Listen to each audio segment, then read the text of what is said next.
नमस्कार दोस्तों, यदि मैं आपसे कहूं भारत का टॉप 10 बैंक कौन सा है, जरूर आपको टॉप 10 बैंकों का लिस्ट नहीं पता होगा, लेकिन आप मुझे सीधा सीधा जवाब ये दोगे कि भारत का number 1 bank state bank of India है और नंबर दूसरा बैंक HDFC बैंक है, या फिर आप ये कहोगे कि भारत का नंबर 1 सरकारी bank state bank of India है और number 1 private bank HDFC bank है। लेकिन आज की इस वीडियो में मैं आपको एक हैरान कर देने वाली लिस्ट दिखाऊंगा जो कि निकाला है फोर्ब्स ने। फोर्ब्स आपको पता होगा कि अमेरिकन बिजनेस मैगजीन है और इसकी रेटिंग विश्व भर में मानी जाती है और लगभग सारे ही देश इसकी रेटिंग पर विश्वास करते हैं। तो चलिए इस वीडियो को शुरू करते हैं।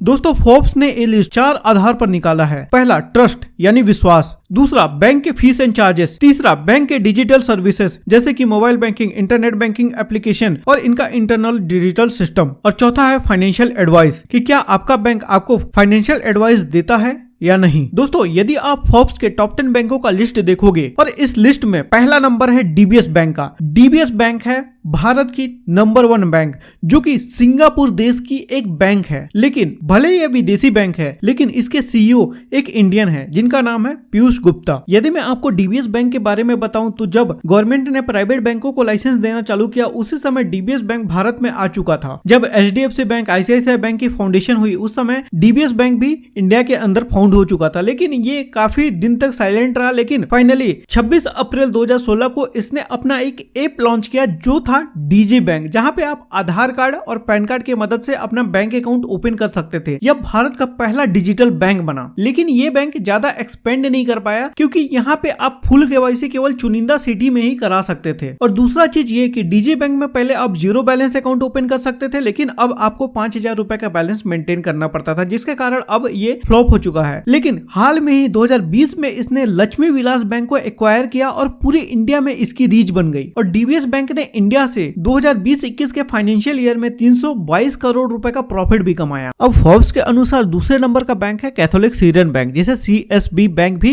बोलते हैं। यह बैंक केरल के अंदर में ऑपरेट करता है और केरल के अंदर में इसकी रीच काफी बढ़िया है और केरल के लोग इस पर विश्वास भी करते हैं, इसलिए फोर्ब्स ने इसे सेकेंड नंबर पे रखा है। लेकिन मुझे इसके बारे में कुछ ज्यादा इन्फॉर्मेशन है नहीं। मैं इसके वेबसाइट पे भी विजिट किया था तो मुझे कुछ खास इन्फॉर्मेशन मिली नहीं, जैसे कि इसके फीस एंड चार्जेस को लेकर। लेकिन इसमें आप 0 बैलेंस अकाउंट ओपन कर सकते हैं और इसके विकिपीडिया पेज में भी कुछ खास इन्फॉर्मेशन है नहीं। लेकिन ये बैंक प्रॉफिटेबल बैंक है। यदि आप 2020-21 का फाइनेंशियल ईयर देखोगे तो इसने 218 करोड़ रुपए का प्रॉफिट किया है। यदि आप फोर्ब्स की लिस्ट में तीसरा नंबर का बैंक देखोगे तो वो है ICICI बैंक। ICICI बैंक एक समय प्राइवेट सेक्टर में नंबर 1 बैंक हुआ करता था, लेकिन अभी HDFC बैंक ने इसे पिछाड़ दिया है और ICICI बैंक जाना जाता है बड़े बड़े बिजनेसेस को लोन देने के लिए। और यदि आप प्रॉफिट करने की तुलना में यदि देखोगे तो HDFC के बाद सेकेंड नंबर पर ICICI बैंक ने ही प्रॉफिट किया है। हाल में ही 2020-21 के फाइनेंशियल ईयर में ICICI बैंक ने 20,220 करोड़ रुपए का प्रॉफिट किया था। यदि आप ICICI बैंक में अपना सेविंग अकाउंट ओपन करते हो या फिर करंट अकाउंट ओपन करते हो तो वहां पे आपको 10,000 रुपए का बैलेंस मेंटेन करना पड़ता है। लेकिन एक ऐसा स्कीम है ICICI बैंक में जो कि है ICICI माइंड, जहां पे आप 0 बैलेंस अकाउंट भी ओपन कर सकते हो। लोगों का ICICI बैंक के ऊपर विश्वास भी है और इसका डिजिटल इंफ्रास्ट्रक्चर काफी वर्ल्ड क्लास का है। इसका आपको मोबाइल बैंकिंग एप्लीकेशन और इंटरनेट बैंकिंग एप्लीकेशन जबरदस्त आपको देखने को मिलेगी। साथ में इसके प्रोडक्ट जैसे क्रेडिट कार्ड वगैरह भी आपको वर्ल्ड क्लास देखने को मिलेगा। अब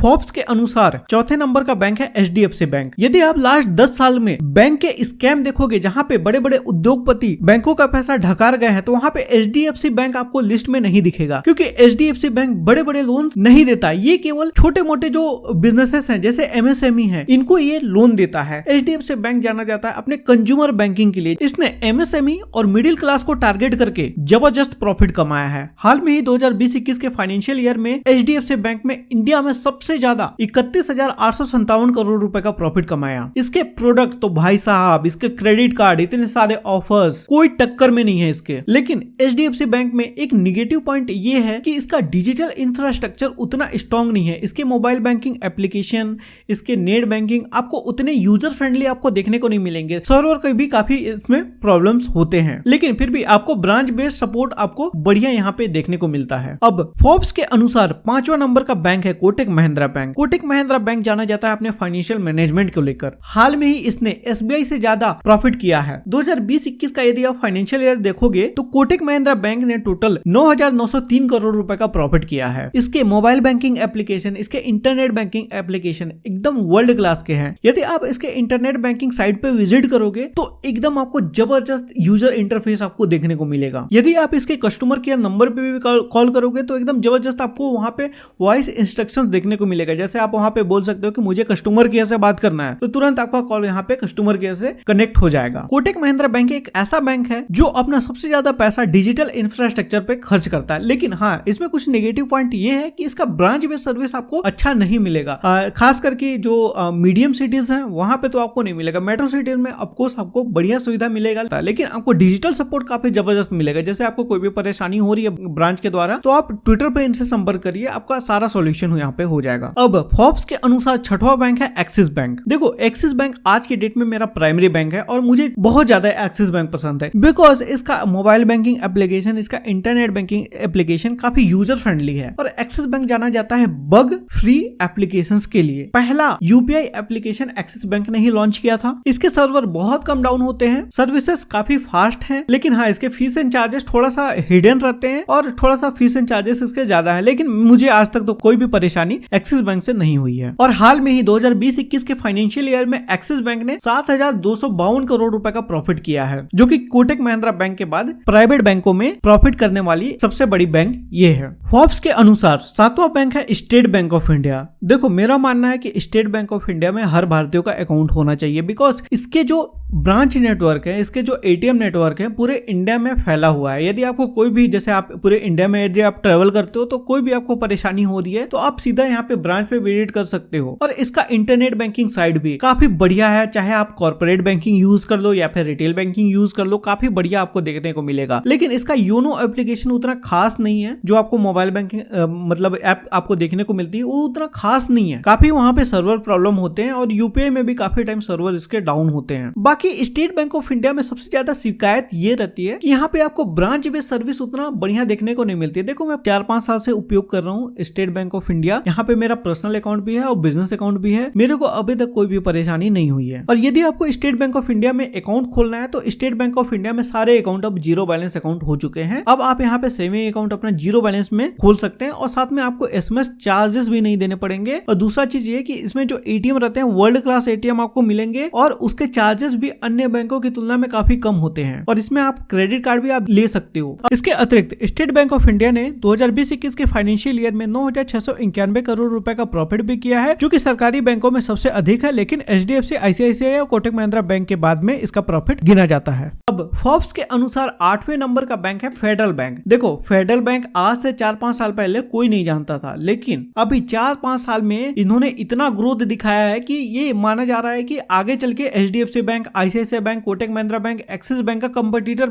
बनने वाला है। बिकॉज अभी इन्होंने हाल में जुपिटर और फाइव मनी के साथ में जो न्यू बैंक लॉन्च किया है ना, पूरे भारत में इसकी रीच हो गई है। और हाल में 2020-21 के फाइनेंशियल ईयर में इन्होंने 1,647 करोड़ रुपए का प्रॉफिट भी कमाया है और आप देखना अगले फाइनेंशियल ईयर में ये जमकर प्रॉफिट करने वाली है। अब फोर्ब्स के अनुसार 9वें नंबर का बैंक है सारस्वत बैंक। सारस्वत बैंक एक कोऑपरेटिव बैंक है और कोऑपरेटिव बैंक का टॉप 10 में आना बहुत बड़ी बात है। देखो कोऑपरेटिव बैंक छोटे एरिया में अपने सर्विसेज देते हैं, लेकिन सारस्वत बैंक काफी बड़ा बैंक बन गया है। महाराष्ट्र में इसकी काफी अच्छी रीच है, साथ में इंडिया में भी आपको कई बड़े बड़े सिटीज में आपको ब्रांच देखने को मिलेगा। ये क्या करता है, बहुत जो छोटे छोटे जो व्यापारी रहते हैं उनको ये लोन बांटने का काम करता है, जिससे ये जबरदस्त प्रॉफिट कमा रहा है। और हाल में इसने फेडरल बैंक से भी ज्यादा प्रॉफिट कमाया है। यदि आप 2020-21 का फाइनेंशियल ईयर में इसका प्रॉफिट देखोगे ना तो इन्होंने 2,702 करोड़ रुपए का प्रॉफिट किया है, जबकि फेडरल बैंक ने केवल 1,647 करोड़ रुपए का प्रॉफिट कमाया था। और 10वें नंबर का बैंक है स्टैंडर्ड चार्टर्ड बैंक।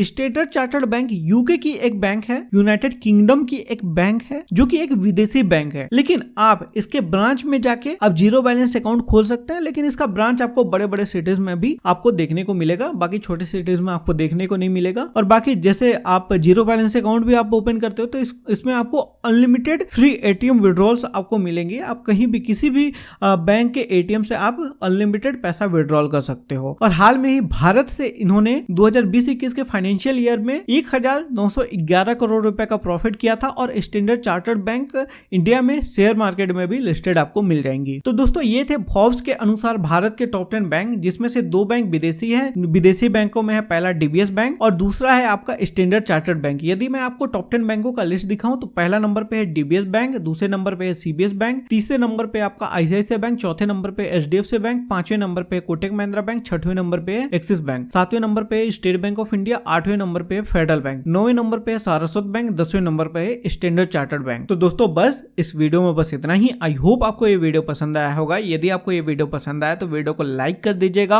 और इस वीडियो को अपने सभी दोस्तों के साथ, अपने फैमिली मेंबर के साथ शेयर करिएगा। और इसी तरीके की और अधिक वीडियो देखने के लिए पैसे की बात नाम की चैनल को सब्सक्राइब कर लीजिएगा और सब्सक्राइब करने के बाद में बेल आइकन को भी दबा दीजिएगा ताकि जब भी कोई नई वीडियो अपलोड हो उसकी नोटिफिकेशन आपको मिल पाए।